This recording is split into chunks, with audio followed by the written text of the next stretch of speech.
Hello guys! It's time for a video where I answer your questions, aka I had kind of slacked off on answering some of these questions you all left on Curious Cat, and now I have a different model, so I'm answering them with this model. By the way, I probably need to figure out how to work on the tracking, like with my mouth and my eyes and my head movements, but this will work for now. I don't know how to use Vroid yet, but I'm learning. I will get there, or if in the future I get a little bit of money, I could commission somebody to make like a 2.0 of this model for me, and that could be an option. But I thought it'd just be good to like make this a video, even if it's like a short video, so all your questions are in here and you don't have to like look through shorts. So I have three questions. I have three questions to go through. Two of them are kind of similar, so I'm just going to answer them together. First question here is, do you like reading books? If so, any recommendations? And the question that's related to that is, do you read manga? If you do, what is your favorite genre? That's complicated. I like reading. I like it in theory, but ever since the pandemic happened, my attention span has been like awful. It has been so bad and it makes me upset. And it's like, I don't know if it's just like, maybe it's something like undiagnosed ADHD, or like it could be just like getting real here, but it could be like depression or autism or a combination of things that I've been through that makes it hard for me to focus. But hopefully I can get back into reading. If I didn't have the attention span problem, sometimes it depends on the book. If something is really, really good, like a book or a game, I will just like fly through it. If it becomes a hyperfixation, I guess it depends. Okay, I'm kind of yapping, but I'm getting to my point. Maybe I felt like I should put that out there first. I do like reading books. I do like reading manga lately. That's kind of actually I haven't cracked open a manga volume in a long time, but it's fine. But I do have some answers for this. I'll start with some regular books for this question before I get to manga, but I have read the Six of Crows duology and I really, really enjoyed that. I usually don't read stuff that's like that dark, but the writing just really, really appealed to me and I really like the characters. Found family sort of thing, but also like our main character is kind of off the rails. Just a little bit. I also like A Darker Shade of Magic. I was on the third book and then I kind of stopped reading it, so I'm gonna like start from the beginning and try to read all three books. I think there's technically a fourth book, but I don't know how related it is to the trilogy. But that's something I also enjoy, and both of these series are like fantasy novels, so that kind of ties into the genre question. I really like reading fantasy books. I like sort of the found family trope. I like romance in there. I don't like romantasy. And I don't know if this is how it's described, but in my head, romantasy is when the romance takes over the fantasy aspect and like the fantasy just kind of takes like you know, is put on the back burner, and I kind of hate that. I really like strong fantasy elements. The more disconnected from reality, the better. But I do like romance in there as well if it's done well and isn't just some, like, I don't know, garbage. That's kind of a harsh way to put it. It's not like shoehorned in there and it has some substance rather than just being, oh, I'm hot, you're hot, we should get together. But I also read a lot of manga. I have quite a few manga on my shelf. My favorite manga series. The last volume is coming out in December. I'm gonna start reading from the beginning so I can finish the whole thing just like that. Is Noragami. I really, really like Noragami, and just for time's sake, probably won't give a synopsis of these books. Maybe I'll put like a little summary on the screen. But I have really enjoyed that manga, except it's still enjoyable, but it gets really, really all the series that I like just decide to become depressing towards the end. I don't know why. It's kind of there's a lot of deep topics in there, that it really makes you think about life, what's important to you.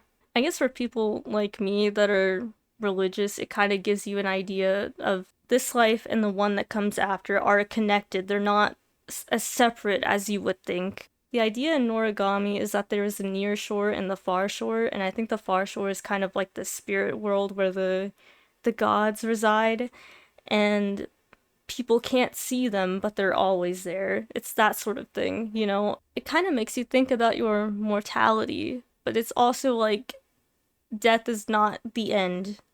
Some people believe that, I guess, but death is not the end, and the life beyond is more connected to the one you're living right now than you think. It goes into a lot of depth about like traumatic experiences and how that shapes a person, and how some people choose different paths depending, you know, when they've gone through something difficult. Sometimes people just go off the rails, and sometimes they struggle, but they still do their best to be good people and be as stable as they can with what they've gone through. That got kind of deep, but Noragami is also very, very funny. Yato is like he's something else, but he's really funny. One of my favorite characters is Bishamon. She looks really, really cool. When she enters the scene, like all the attention is on her. She is the definition of girl boss. Let me put it that way. She walks into a room, she commands the attention, everybody respects her, and I love that for her. I really do. And of course, there's kind of like a found family trope in there, and so if you want to get attached to characters and then watch some of them just get ripped apart from each other, you should give it a try. There's also an anime, but for some reason I don't like how the art style translates to the anime, but I really like the manga art style, so do what you will with that information. This last question. You don't know what kind of door you just opened by asking me this, but the question is favorite fictional character. I think I will split this into two because it's one character you'll see in a second, but a character that was very important to me is like a teenager that I've kind of grown up with. I've been through everybody's been through a lot of stuff, but some of the things that I've gone through are very it was very difficult for a child to have to deal with. That's something I might talk about in the future. I'm not opposed to talking about it. I just don't want people to feel upset. I don't want anybody to feel sad. Like, it's okay, it's past. You know, I've gotten through it. But Hiccup from How to Train Your Dragon was my hyperfixation before I knew what that was. He was like my comfort character, and it's kind of funny because as I get like whatever age I am, I kind of correspond to the that Hiccup at the same age. Like when he's like 15 to 16, he's kind of like not sure about himself. He wants to prove himself, but he feels like an outcast, and like, you know, he's scrawny, people don't take him seriously, and that's how I felt at that age. And then you get to 18 to 19 and he's in the Netflix series, he's kind of more like sarcastic.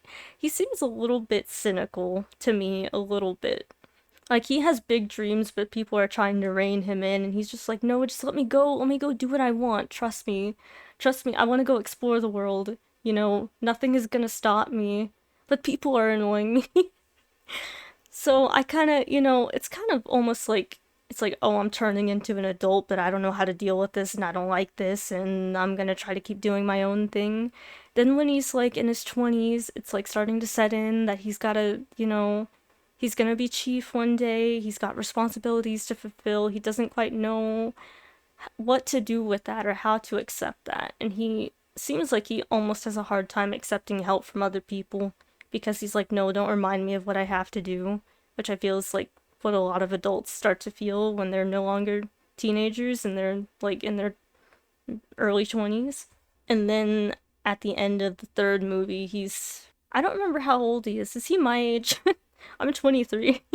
Well, actually, at the very, very end of the movie, he's older, you know, but he starts to really be able to fill the role of chief that's been given to him, and he kind of he accepts it. He accepts what he's gone through and he makes the most of it, and he just naturally becomes a good leader, but he still stays true to himself. And that's kind of like how I feel that I am right now. It's kind of dealing with what I've gone through, trying to decide what what direction am I gonna go? You know, what direction am I gonna go in life? How am I going to deal with these obstacles that are in front of me. I'm at the point where I'm really being shaped as a person, I feel like. So Hiccup has been a comfort character to me because I really latched on to him from what I went through, and he's very special to me. And my cousins even took me to go see the third movie when I turned 18, which was it was a really sweet thing. So he's very near and dear to my heart. And now I would probably say, and some people will not be surprised, I really like Felix from Fire Emblem Three Houses. I know I'm a little bit down bad for him. We don't talk about it, but I was just so surprised when I started playing Three Houses. It's kind of like in different routes depending which house of students you pick. It's like a different route you go on. I picked Claude's first, and then I did Dimitri's route. And I was expecting I was gonna like Dimitri because he's really nice and he's a prince and everybody likes him and he's friendly. But the thing is, like, his character is like I would say he's pretty friendly and like outgoing, and Felix is like really reserved and doesn't like to talk to people. The trauma changed him, and I'm like, dude, I feel that. But it has in the story where you can ask characters to go to tea parties with you, and to my surprise, Dimitri kept turning me down, but all but maybe one time he said no. But like every time I asked Felix, he would go to a tea party with me. I'm like, wait a second. You're supposed to be the one that doesn't like to hang around people. Dimitri is like the opposite. But Dimitri kept refusing my invitations, and Felix would take them even if I asked him like two or three times. I was like, what is happening? And then you would have like support conversations. It'd be like, this character wants to talk to you if you went into a certain area and you hadn't done the conversation yet. I don't know if that's what it was, but one time I like asked Felix to go to a tea party with me and he did, and that was after Dimitri said no. So I went to a tea party with Felix and then I started walking somewhere. I don't know if it was a location where the support conversation it says this character wants to talk to you. I don't know if it's the location that triggered it, but then it goes, Dimitri would like to have a conversation with you. I'm like, oh, you're getting jealous now? You should have accepted my invite when I invited you to my tea party. But Bethany, I made biscuits. I just thought it was really funny that Felix was the one that was wanting to hang out with me rather than Dimitri. I'm like, I didn't think it would go that way. And there's a support when I think he's talking to Mercedes. That's kind of weird how they have you say her name. But he gets mad and Felix is he's kind of mean. I'm going to be real, he's kind of mean. And normally I don't like that kind of character that's hard to get to know. I think Levi Ackerman has kind of changed my type a little bit since watched Attack on Titan, so maybe that's why my type is changing. When he got angry, instead of just being like, "Oh, I do not like this character. I don't like his attitude," I was like immediately reminded of like when a kitten is trying to be intimidating and they like puff up their fur and they're trying to growl at you, but you're just like, "Oh, you're so cute." You're not intimidated by them. That's how I saw Felix in that support. I was just like, I don't know, something was different about Felix. And the more you kind of get to know him, you start to realize he's very complex. And sometimes he kind of comes off mean. He can be harsh in his words. Part of that is from what he's gone through, losing his brother. But when he says harsh things to his friends, really, he's trying to be helpful, but he can't say it in a nice way. Sometimes he goes a little too extreme, but I think he starts to rein it in a little bit. But it's like he wants to help, but the way that he does it doesn't appear very helpful. He has a hard time getting his feelings across. But he's a very complex character that has been through a lot of stuff. And it's like I can relate. It kind of changes your personality. It's like I understand that. I feel that. And I can understand where he's coming from. He's a character, he's not just mean for the sake of being mean. He has a reason, and you start to realize he's really not as mean as he comes across. He needs to be comfortable with you. He needs to be comfortable with where he's at, with the person that he's at. Oh, and he likes cats. He loves cats. There's a support in a spin-off game. It's like a Fire Emblem Warriors sort of game. And he's like he goes to Mercedes and she's like, Felix, why do you have a cat? And he's like, picked it up. He's like, this little kitten injured its leg, so I brought it to you so you could heal it. I was like, why is he so cute? This man that is like supposed to be like kind of mean and tough finds a little kitten that's injured. It's like, can you please fix it? Can you please help it? It's so cute. Also, his post time skip version, when I first saw that in the game, I probably spent like 15 minutes just staring at him and taking screenshots. He's very, very good looking. If you don't agree, I don't know what to tell you. That man is attractive. I like him. I kind of like that he's a little bit of a tsundere, a little bit. And if you decide to marry him, because you can marry characters in this game, his support is like so cute. He has such a hard time getting his emotions across because he gets so embarrassed. But he's like, I want you to be my wife. Let's get married and stay together until we die. I love you. And I was like, no way they had him say I love you. Because not every character in their marriage support says I love you, but he did. And I was so thrilled by that.